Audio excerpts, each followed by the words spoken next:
The story of a generation is written in lines of code, and it promises freedom, speed, and absolute untethered wealth.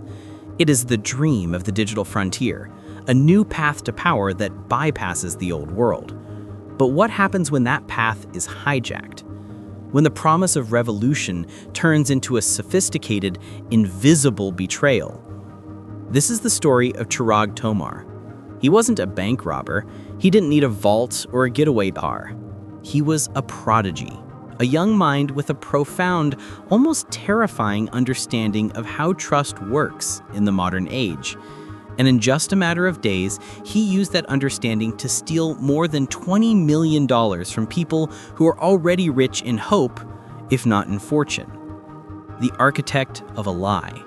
For the victims, it began not with a dark, hooded figure or a back alley deal, but with a simple search, the kind you make a dozen times a day. They typed Coinbase login into the white bar, anxious to check their investments, their futures. And there it was, right at the top, a website that looked absolutely flawlessly correct. They clicked it. They typed in their usernames and their passwords, and they never saw the money again.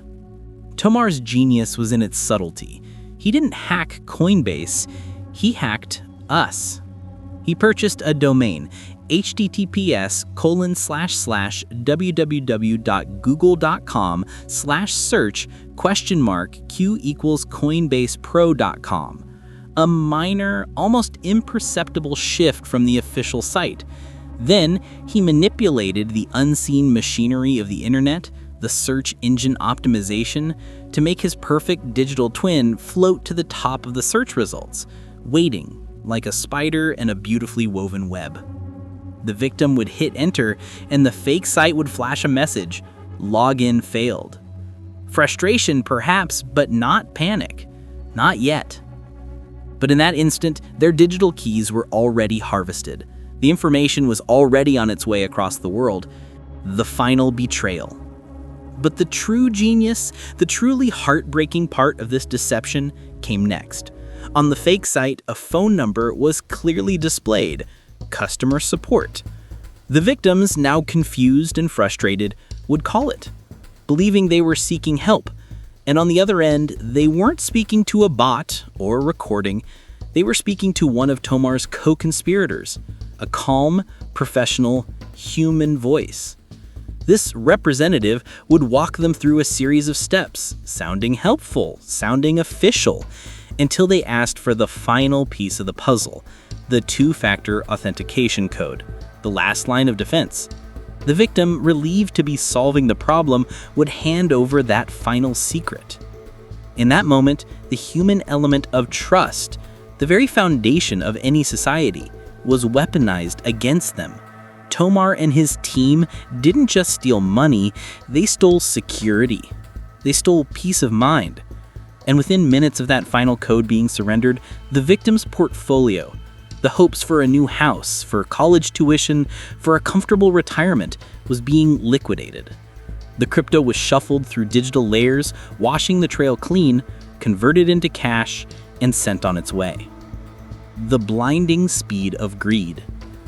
And where did this incredible flood of illicit wealth go? It was immediately consumed by a hunger that only exists in the presence of such effortless, rapid gain. Tomar didn't save it, he spent it with a spectacular, arrogant disregard. Court documents read like the wish list of a fantasy life. Lamborghinis, Porsches, rare five-figure watches like the Audemars Piguet strapped to his wrist. He funded international journeys to glittering, expensive playgrounds, Dubai, Thailand, destinations where the sun always shines on a new fortune. This wasn't quiet wealth, this was a loud, defiant, look-at-me kind of luxury, fueled by the invisible losses of people he had never met.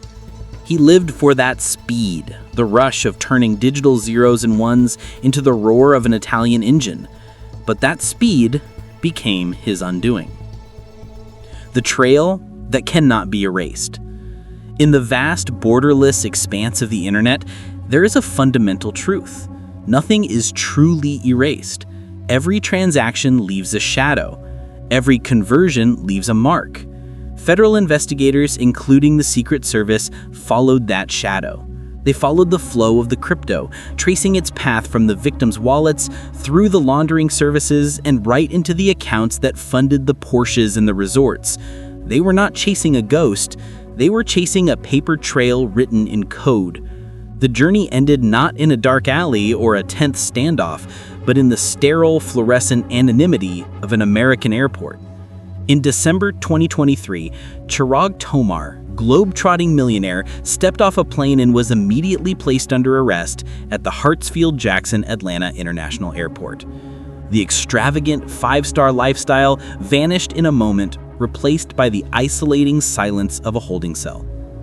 In the subsequent court proceedings, the details of the conspiracy emerged, leading to his guilty plea of wire fraud conspiracy in May 2024. The penalty for his digital genius, for his act of human betrayal, was severe: 60 months or 5 years in a federal prison. The cars, the watches, the properties, all seized. The final reflection. The story of the prodigy, the genius teen, is the perfect metaphor for the digital age we inhabit. It shows us that vulnerability isn't always found in weak passwords or old software. It is found in trust, in the simple expectation that the person on the other end of the line or the website at the top of the search is who they claim to be. Chirag Tomar was brilliant, yes, but his brilliance was applied to the oldest crime in history: betrayal. He proved that in the new frontier of crypto, the greatest danger isn't the volatility of the market, but the constant lurking threat of the human element. The final bitter truth is this: when the promise of easy wealth blinds us, we become easy prey. And the price of that blindness is paid in 5 years of silence.